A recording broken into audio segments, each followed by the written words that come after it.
Hello and welcome back to my channel. If you are new here, my name is King and it's lovely to meet you on this wonderful Saturday morning. So I got some addition to my makeup collection, which were lip glosses and um, red lipsticks.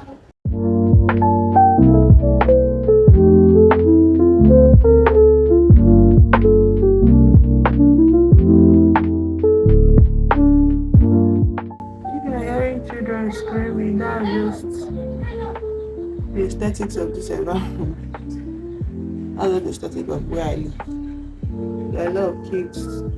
You know, kids never ever shut up if they can help it. And it's not even about shutting up, it's about being quiet. Anyway, I might move from this position if I do a test and I see that it's really affecting my video. Got on Bluetooth AirPod, so maybe that will help the sound pick my voice. I don't really have a loud voice either. So, and I've not figured out how to work my mic to pick up sound, except when I'm doing a recording. If I'm recording with the recorder on my voice recorder on my phone with the mic, it picks it up perfectly. So I don't know why it's not translating to video. So if you can help me out with that, I would really love that. Today's video is centered on several things, mostly um things are happening, things that are going on in my week or things that went on with me this week. Interesting that I'd like to talk about. No worries, nothing serious. Just some epiphanies that I got.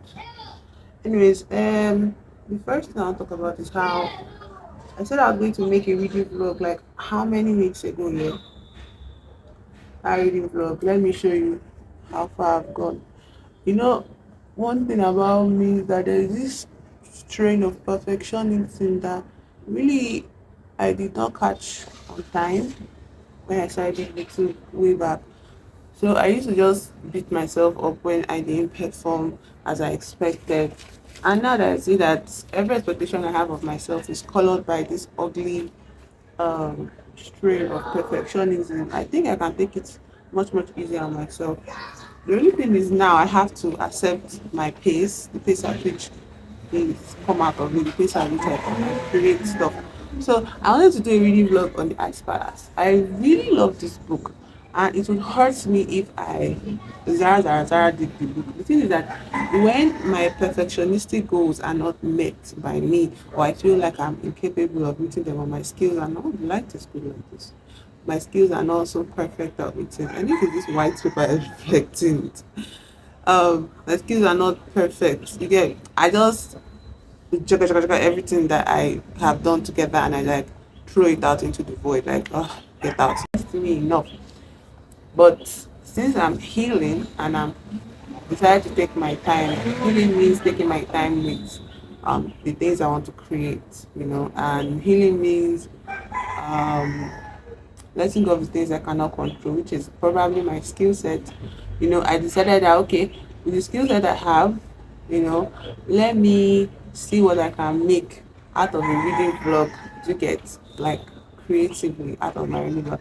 And there's perfectionism. Perfectionism is also validated by a weird ass external critic or an internal critic. So that internal critic is usually like a delusion that tells you, no, that's what everybody will say when they see your video. That's what people will think when you produce your work. You get, there's no voice outside that can say that to me actually. Because harsh critics that my inner voice gives to me. That not my inner voice, but that inner critic gives to me.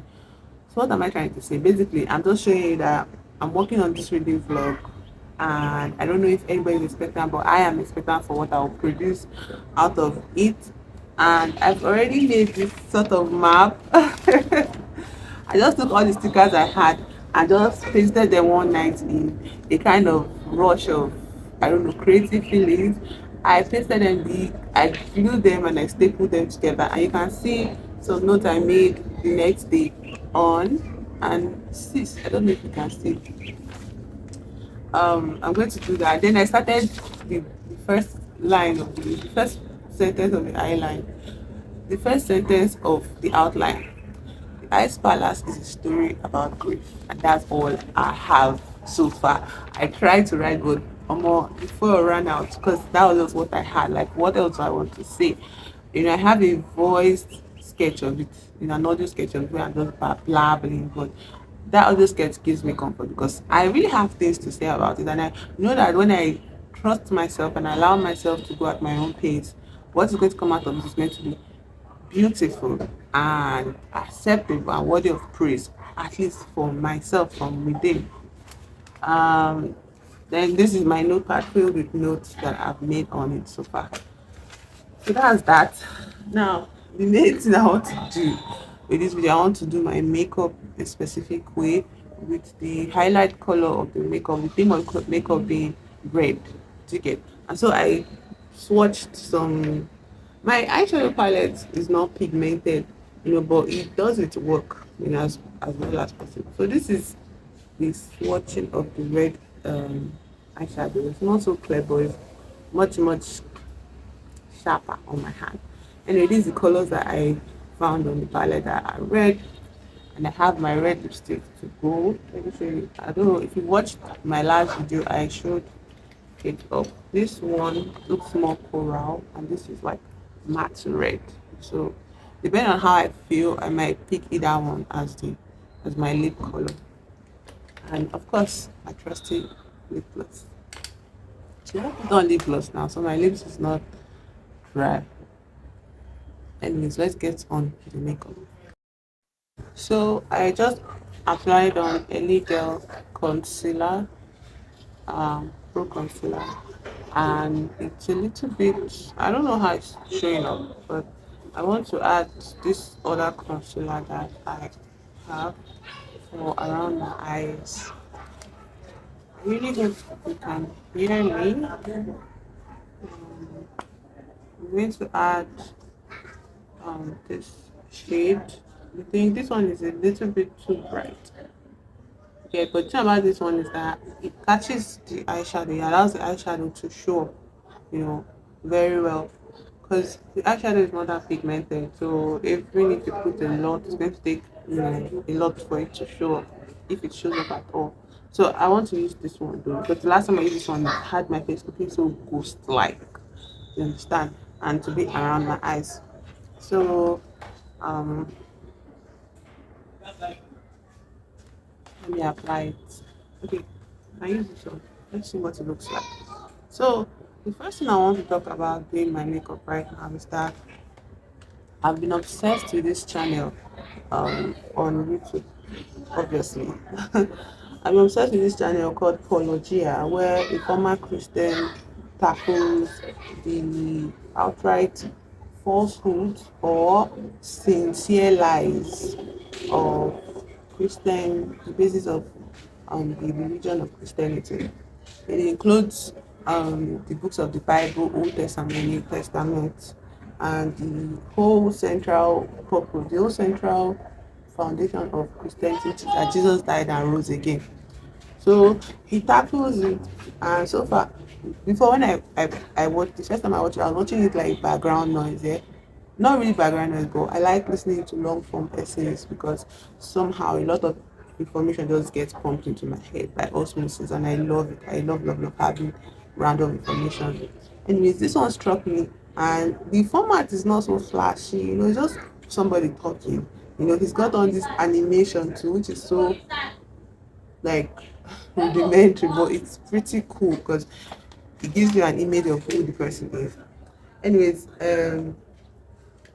what was I saying? So recently I've been watching them a lot, watching his channel a lot. Now there are a lot of people contributing to the channel, so I wouldn't say it's a one man show. You get he invites a lot of scholars, and these are people that studied theology. Like, this one is better than this. These are people that studied theology, yeah. People that went to school, seminary school, people that went to school to become scholars on Bible, the basis of the Bible, the letter, the so-called history of the Bible, and scholarly backings of what the Bible preaches, what Christians preach as true, as God, as the gospel.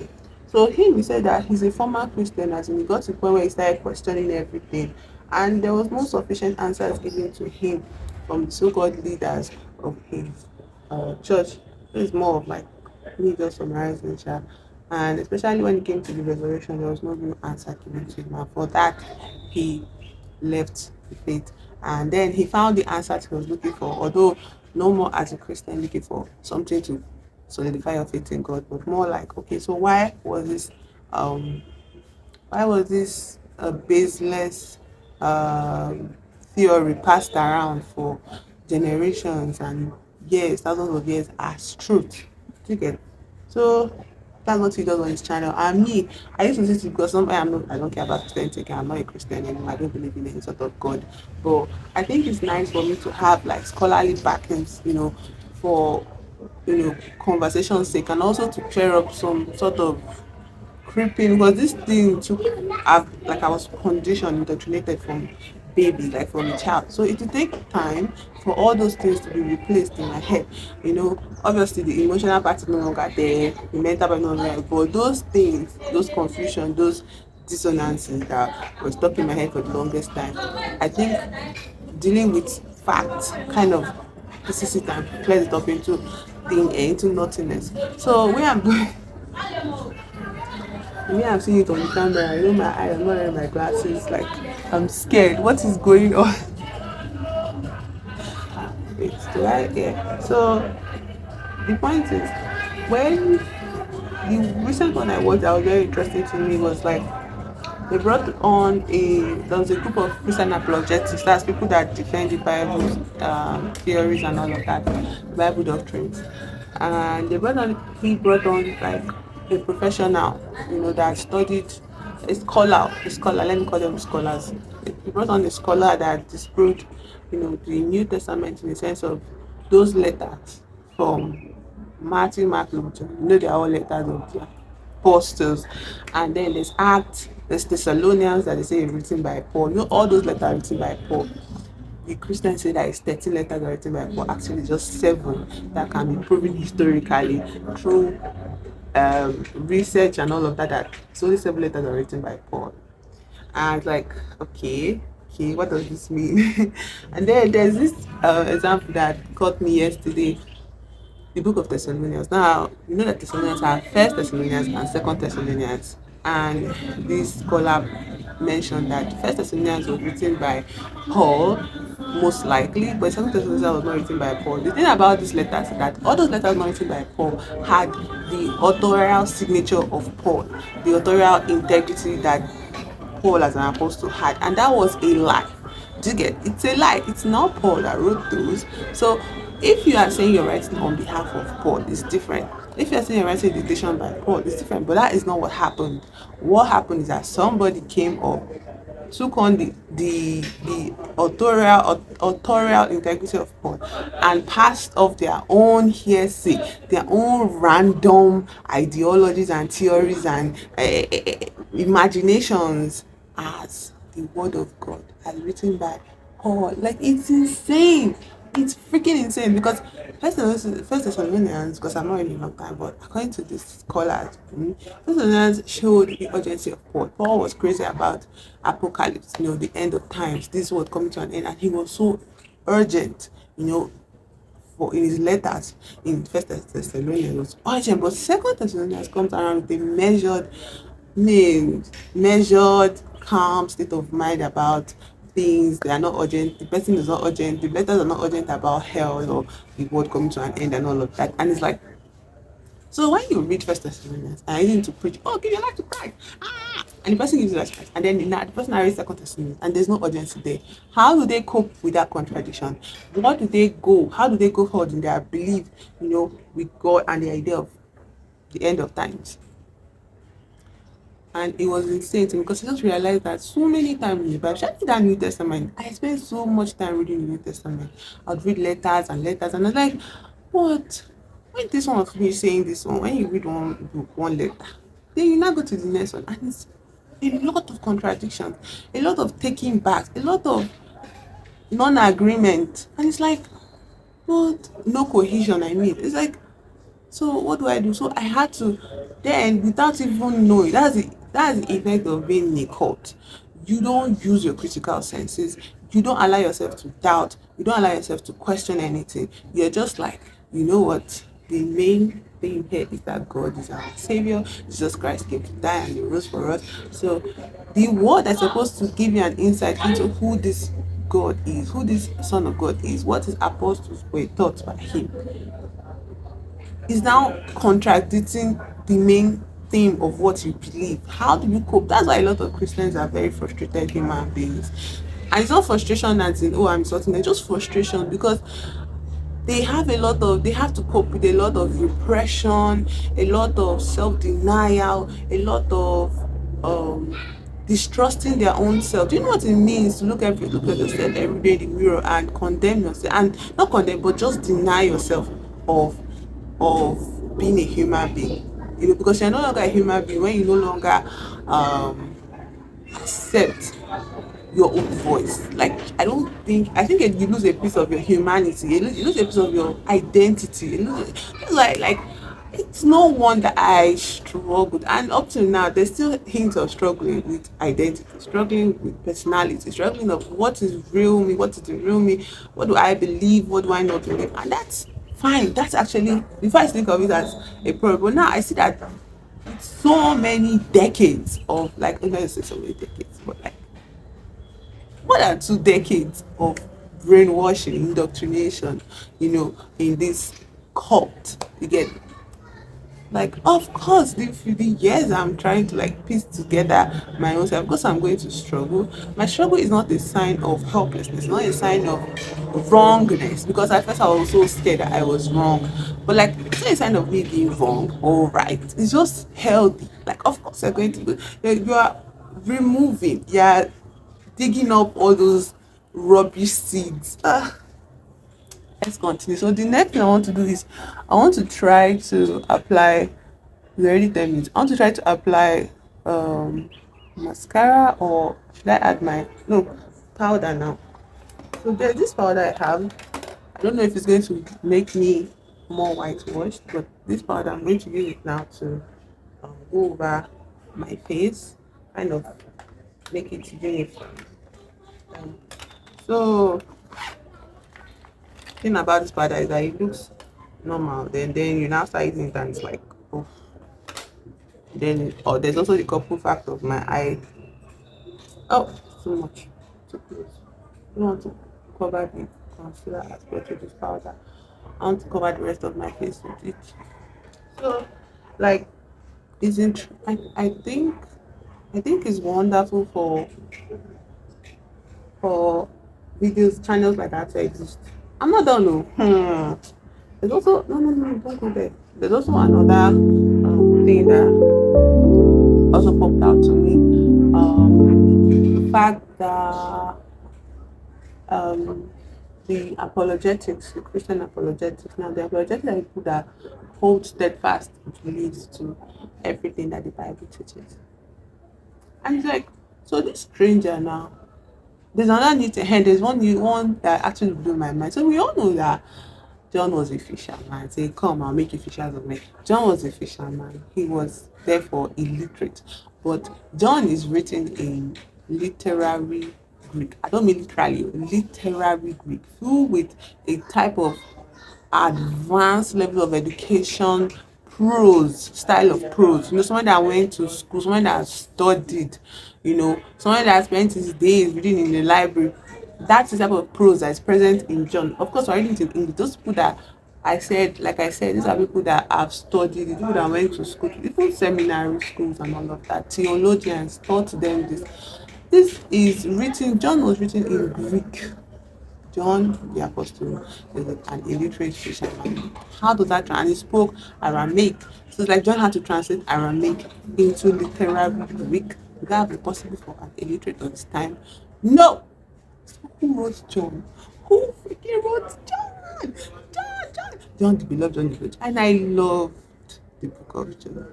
I loved because I felt it was coming from someone that was really smart. But now to realize that it's all phony. It's just somebody that went around piecing together hearsay, random wives' tale, old wives' tale, or just storytelling that have been colored by memory, the inaccuracies of memory. Somebody that just taking it, piecing together, and then making his own. That's why all the books, Matthew, Mark, Luke, John, all of them, they are also filled with so much differences.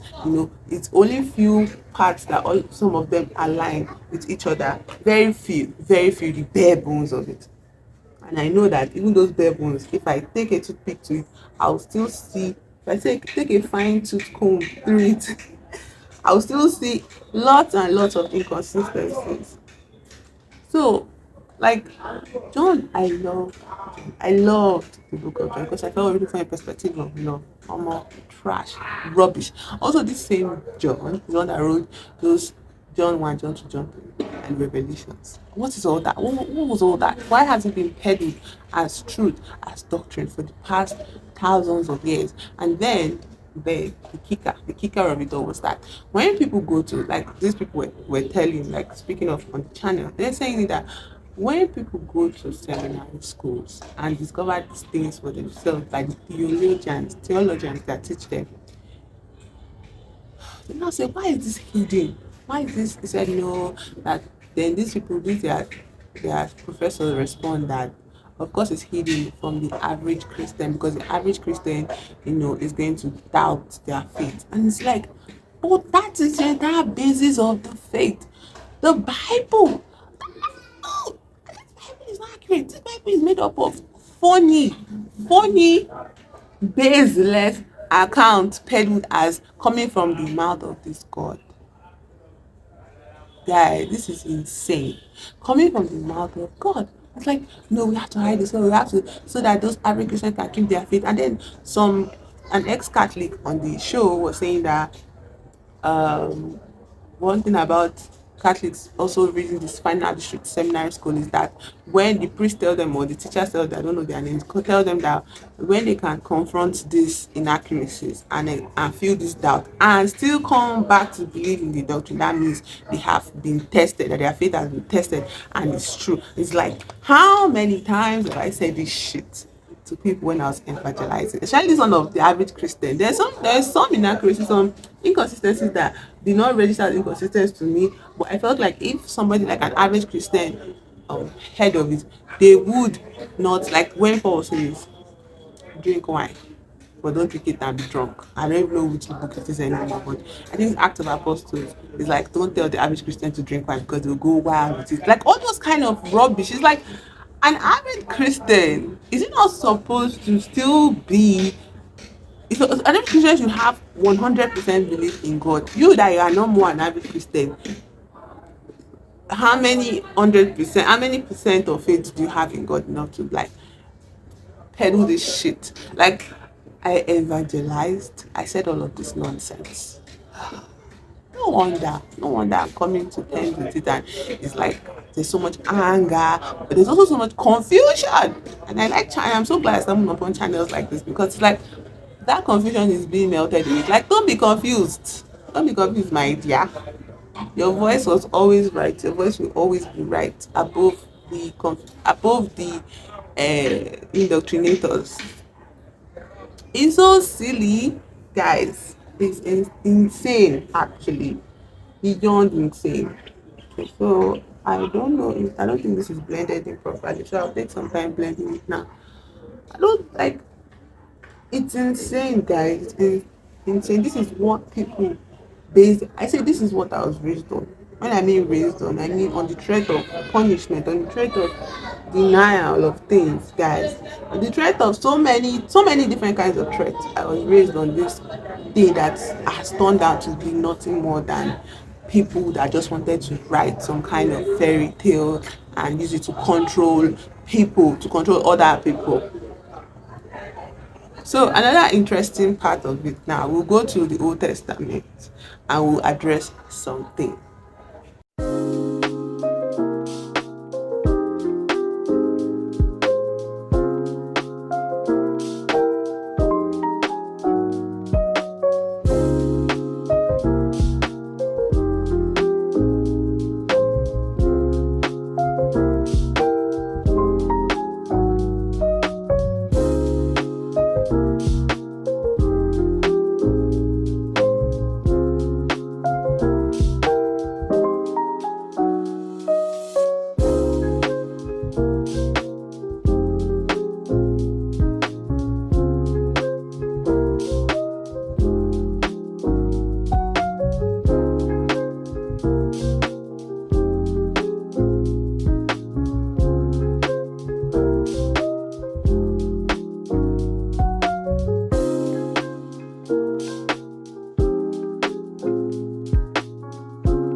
Powder to lessen the whiteness of my face. But then again, it is something, I don't know, maybe I should start shouting because this machine outside is so loud. And I don't think I can move anymore. My things are just scattered all over the place. So the final thing I wanted to just bring up was the fact that if we had to take the Bible for what it says, like the apologetics, and what the apologetics do is that when you say, oh, something like God sanctioned genocide, God sanctioned killings of children and children sacrifice, they go, oh my God, it's not literal, it's metaphorical. You get like, of course, one of them was like, if I say I have a million things to do in today's speech, it does not literally mean I have a million things to do, but it also makes sense to everybody around me because that is the manner in which we speak generally. You get in this modern time. And it's like, okay, we know that. But let's look at the story of Jephthah. Now, Jephthah's story when I was growing up really struck me bad. Like I was hot and so that I was like a movie where it was surreal because I had to accept that it was, and then my conclusion at the time was that, oh, it's Jephthah's foolishness. Jephthah was so foolish to promise such a thing to God. I did not question the fact that this is somebody burning a child to death as per sacrifice to God to give him the victory in the battle that he wants. Which is it not what those so-called white Catholics that came to this country to colonize told our ancestors that sacrifices of goat and sheep are devilish, they are satanical, they are not godly. Is that not what they preached? Freedom made this. But this is something that is literally in Kings. I think Jephthah was a king and he wanted battle against the Ammonites. Now the issue of this Hittites in Canaanites, Israelites, Ammonites, and the way Israel spent most of kings and all of that Old Testament fighting them, trying to suppress them. It's kind of like funny because at the end of the day, that is where they were from. Let's say they are coming out from Exodus of they made the Exodus from Egypt to Canaan, yeah, the promised land, which they are also calling what today? What today? So anyways, they made it to promised land, and the promised land they're like, God like at some point like you can't chase all of them out because the wild animals come from the forest and eat you up. You have to let them stay for a while. But due to that, since they were former slaves coming into their own land, obviously they had the need to prove that the God that they worship was more superior to the other gods, other people that they met there, the gods of the other people that they met there. Do you get? So that's what they're like God of Ammonites, God of some Ammonites, because they worship the god Ammon. You get Canaan, they should worship cow and all those things, all those kind of stuff. You get all those things. It's all just a narrative that these people, the so-called Israelites, were pushing to make their own God so that history can tell their story that, oh, their God was period, but they are not the one that gave them water. So that aside, at the end of the day, Israelites, Ammonites, Canaanites, they are all the same people. Okay, they are not different, and they are not different in any way from their surrounding people. You get that sort of thing. But and the language was still Aramaic, you get, but like different inflections in different dialects and all of that. So like, what are we talking about? Because they said the scholars even say that it's common practice among people of the East then, the Middle East then, to practice a kind of conquest of each other. You get to kind of think that okay, I'm greater than you, I'm greater than you. You get. So I really, really hope you can hear me about this nonsense noise. So I'm trying to make sure it's very good. Trying to make sure it's good. How do you like my eyeshadow? I wanted to do a voice over, but let me just stop so that in case the voice comes out, I wouldn't have so much to say and I wouldn't say it to the whole country. So my point is, so now Jephthah, so back to Jephthah. Jephthah said, God, if you give me this win in this battle against the Ammonites, I will give you the first thing that comes out of the door to welcome me. You get, as a burnt sacrifice. I will give you, like that's how deep it was. It was a devoted sacrifice. You get. So he went to the battle, he won the war, you know that one. He now came up. I said till that moment, you get, I've been trying to narrative that Jephthah was a fool, Jephthah was a fool, I've known that his child would come to preach first, blah blah. I did not even contemplate the madness of killing a child. Your child, burning it alive, burning them alive, or however to get to the burn part. Like, oh, please. What does that say of your God as a Christian? So, anyways, Jephthah comes back home and he's heartbroken. So, what did the apologetic have to say about this thing that happened? But they said, no, now do you think that God wants you to kill your children? No, that God's not asking for child sacrifices. That's not what God meant. That's not what the Bible meant. That some sacrifices are like, it's not like you literally burn the child basically. You know, it's a, I don't know the hoops he jumped, but I'll leave the video. He kind of jumped a hoop, jump the hoop of logic in his brain, you know, to make an excuse. But the skeptics on the show that I am watching, they said, let's go to Leviticus. Now in Leviticus, there are so many instructions about sacrifices. And there are instructions of how sacrifices can be redeemed. In that, instead of say you want to kill a goat, you know, I can't kill this goat, though, I want to use for so. You can pay money instead. You want to sacrifice the slave, like human beings, even as young as 5 and as old as 60, those human sacrifices can be redeemed with what? Money. It's in Leviticus 2:21 to 25. I'm not sure it's 2, but the day I put it there, and I will link the video. So this person was now saying that then it gets to verse 25 where it goes that I don't have anything to go back. Where the instruction goes that then there are some sacrifices that cannot be redeemed. The devoted sacrifices cannot be ransomed, cannot be redeemed by money. You have to give that sacrifice. And Jephthah giving his daughter to God as a bond of faith was a devoted sacrifice. Was a devoted sacrifice that could not be redeemed. And what does that say about your God that says, I would like you to kill your child for me?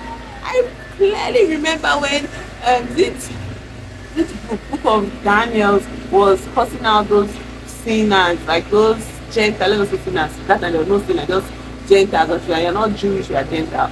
So, or you're not Israel, you are Gentile. So, cussing out these Gentiles or telling them to sacrifice their children to God. And I was like, wow, it was like, this is after I read Kings, after I read Jephthah's story, knowing Jephthah's story, I was still like, wow, people are evil. Wow, of course, God not. And that's how you know that story of Catholics coming to this country, colonizing people and saying they stop the killing of trees in Calabar, Mary Slessor.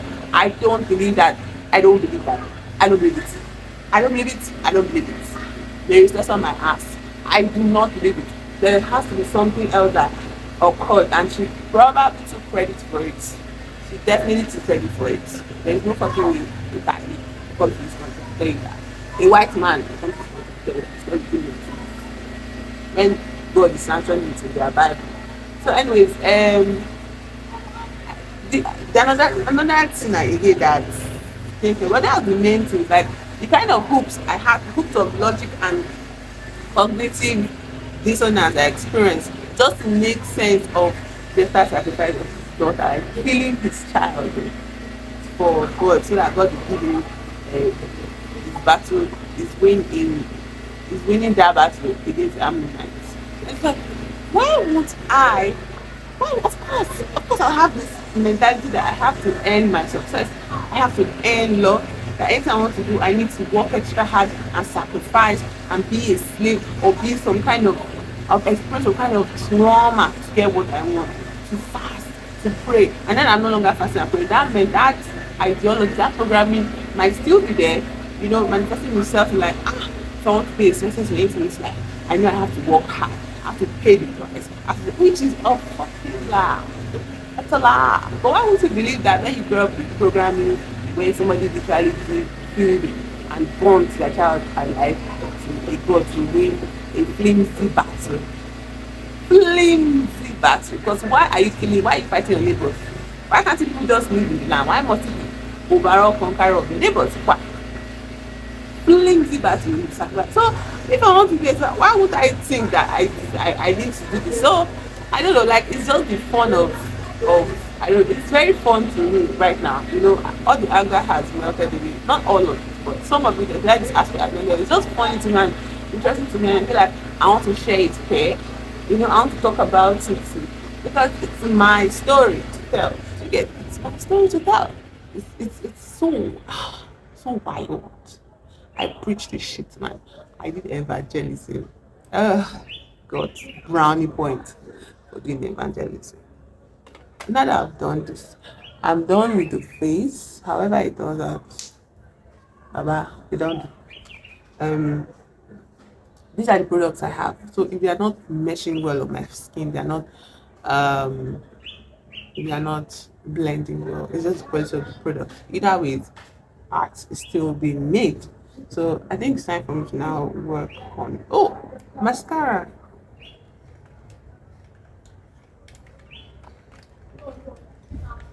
What mascara am I gonna use? Where is it? Okay. Everybody knows the drugstore eyeliner, mascara combo. Very cheap. I think it's even 200 naira. Oh, I'm not gonna spoil my eyeshadow this year.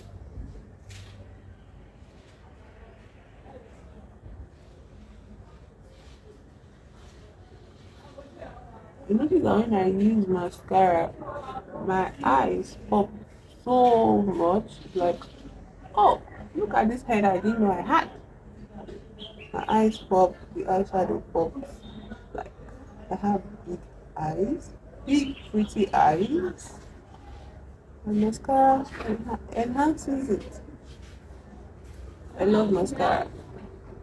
Even the after effect does not bother me anymore like before. Yeah. This video is gonna be a long one, but isn't all my videos like that? Now that I've stopped the machine after I've said everything I want to say. I hope people can hear me. I have a mic, I just don't know how to bring it to catch my voice when I'm filming videos. Look at how dark it is. I miss Otis and Jojo. So now I think it's time to apply blush. Let's apply blush first. And then now, which one should I use? Should I use this or this or this? In the grand scheme of things, this looks very pigmented. I didn't like it done out. Let's try this today. Ah, pray for me. Badura. Don't pray for me. I don't need it.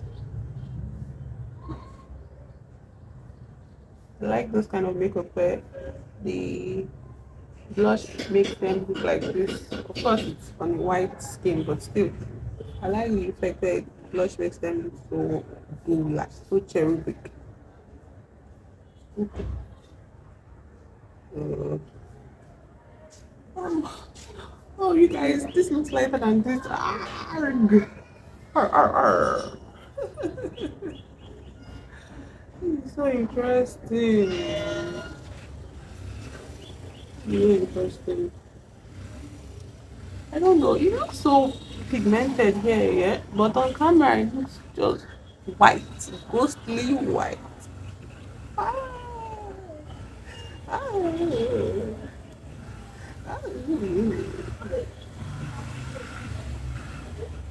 I like when it's you do this. Oh, oh, sometimes I get a feeling. How many minutes is this? Oof, 15 minutes, you guys. Today's video is gonna be long, long, long, long. It's a feeling that I've never had before. I've got a feeling. Oh, sometimes. If it's too much, I can just add like concealer, yes? Yes or no? Anyway, I'm wearing my glasses. Let me see what it looks like on camera. Wait, hold on. Hold on. This kind of looks good. Oof, it's like team blended, oh. Yo, it blended. It worked. Going over your face over and over with the brow, with the brush helps your stuff to blend. Who would have thought? Who would have thought? Not me. Not us. Look at us. Look at us. Look at us. Look at us having blended the face of blended my product. Wow. Omona. Chincha. Can I say it's pretty? Kura married the the the thing? Kura married the thing? Can I say it's pretty? Kura. Ah, beautiful. Beautiful. Okay, now let's work on lipstick.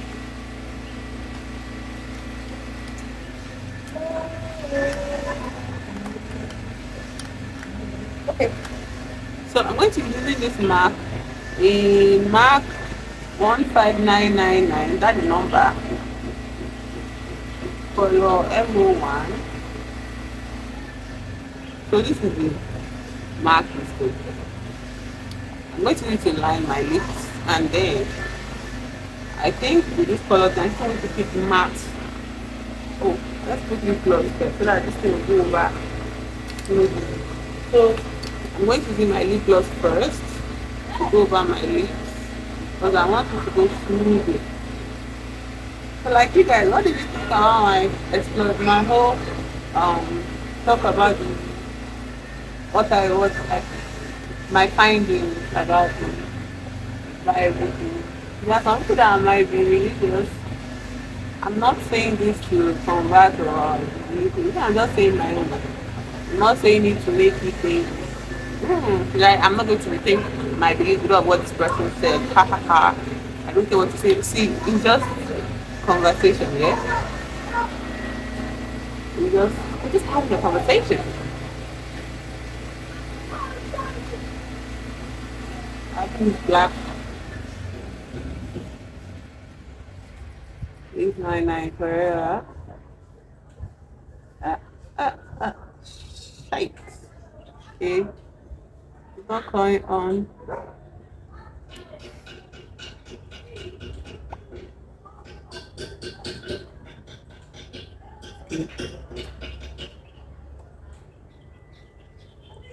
Okay. My lips is those kind of ones where you cannot just draw it straight. You have to one kind of geometry to get the thing to stay on the line. It does not have a well defined line.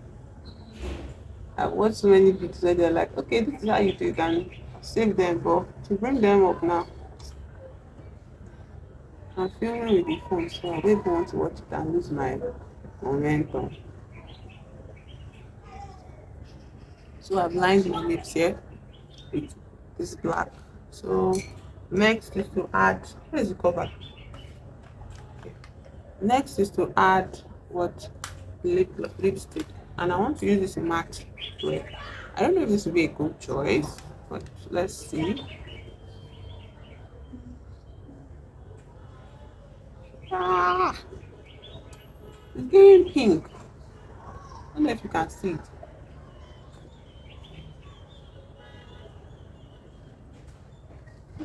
Oh, these things are overlined.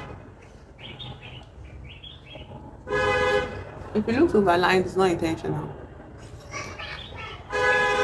And that is that. Makeup. Okay, I kind of love. It's giving grape. It's giving raspberry. It's giving wine. Yeah, it's giving wine. It's not the red I was thinking. Or is this how it's supposed to, is it accurate? Is this color of the stick accurate? Stay one place. Is it accurate? So now let me see what I look like.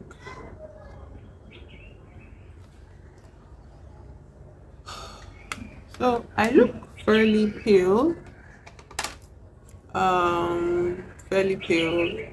Mm, my eyeshadow is not showing. This is why I ruin my glasses sometimes. Like I ruin glasses. Why do I have to use glasses? But let's remove the glass. Let's see if we can take some pictures, and that will be the end of today's video. The conclusion is that at the end of the day, you came to this world not to be indoctrinated into being, to get something good, you know, or to be indoctrinated to avoid to avoid being something bad, and worse, not to be indoctrinated to go to heaven, you know. So like, the fact of the matter is, at the end of the day, whether you believe or not, to get, it is just up to you to get. It's up to your story, it's up to your decision, you know. Like, and when you are in religion, there's no real decision you make outside of the ones you've been compelled by years and years of programming and authority figures and emotional blackmail to believe in. It is emotional blackmail, because when you come at this apologetics with facts and scholars, will be like, this is eyewitness account. People cannot just, people that literally saw Jesus rose from the dead. Why would they forget and lie about it? It's like, oh, they can lie about it to continue the whole rhetoric that you should be a good person, like Jesus asked, you should be humble, you know, all of those things that so-called Jesus preached, you know, and all of that. They can lie about it to give Jesus this matter status of like, so that his death will not be in vain, you know, all of that. Like, anybody can lie about anything. That's the fact, and that is why you see that history repeats itself over and over again, because people are prone to um, commit the same, to behave in the same pattern. Human beings are not so unique to behave in the same pattern as somebody so many years ago did, which is how people are, like in the West now. You see a lot of manosphere influencers. You see them Trumpers, the right wingers, saying things about how God wants their country to be only full of white people that were born there, how God wants LGBTQ plus persons to die, and it's like, where is all this coming from? Where's all this coming from? Coming from a record a record compiled by strangers, people that did not even walk the walk or talk the talk, just came after and were like, I would like to be a contributor to each history. You get, it's like somebody coming up and writing Trump to be this so-called thing, but the person does not publish it now when the people that can disprove it are here, but they compile it and keep it for new generations to come, and then they start to tout Trump as some kind of God, the way he's touting himself as Christ, that's God, and all of that. So like, it's just so, at the end of the day, like at the end of the day, you just have to know that you are your own authority, your voice is valid, Your identity is valid. Whatever your truth is valid, regardless of how it makes other people feel. But it's hard to get to that point, because everybody comes here as a child, and children are um, the least, they are the minorities with the least number of rights. Do you get? WHO outlined this um, rights of the child, but no parent is consulting that. Every parent shapes their child the way they want to shape a dummy, like plasticine, because they believe they're shaped by God. They don't have their own agency. So God came to this earth, picked sand, formed you. So why won't you form your own child? You get that kind of tyranny, that kind of authoritarianism that is so ever present within households. Do you get? So like, it's too much to ask you to just, it's just, I don't know, wherever you are, it's fine. Do you get? If you're still a Christian, if you're still religious, it's fine. I don't care. Me, ma, I'm not here to preach to you. Go for, not go for, but I don't do that. Do you get? I don't do that. I don't preach to people to not be Christians anymore. But I will tell you that I am not a Christian. I don't believe in God. If you kind of tout some kind of beliefs around me about how God is, I'll be like, well, I don't believe in any of that. Okay, but I'm not saying it to change your mind, though. I'm not saying for you to come and question you or question yourself. If you like this, so it's your business. I don't care. I'm just spitting interesting things that I found out that tickled me and made me feel so good about where I am right now, in my life and my mentality and my personality. And I plan to enjoy the rest of my day. I hope you enjoy the rest of your day too. This has been King. So like, subscribe, and leave comments. And I'll see you in the next video. Let's take pictures. So I wore my glasses and I realized that the blush was not as big as I thought. It was not as intense as my mirror was making it out to be on camera. So I went in with more blush, more eyeshadow as well. As you can see, it's more orangey. And I don't know, let me wear my glasses. So my pictures now, I want to take the pictures. So now I can see that the blush effect is now much like, is more present. It adds to the symmetry of the effect I was trying to create, like this whole, from shadow to face to lips, they are all like in sync. Yeah, so this is way better. So now I know that when I want to add new blush, I have to add like 3 times, 3 freaking times.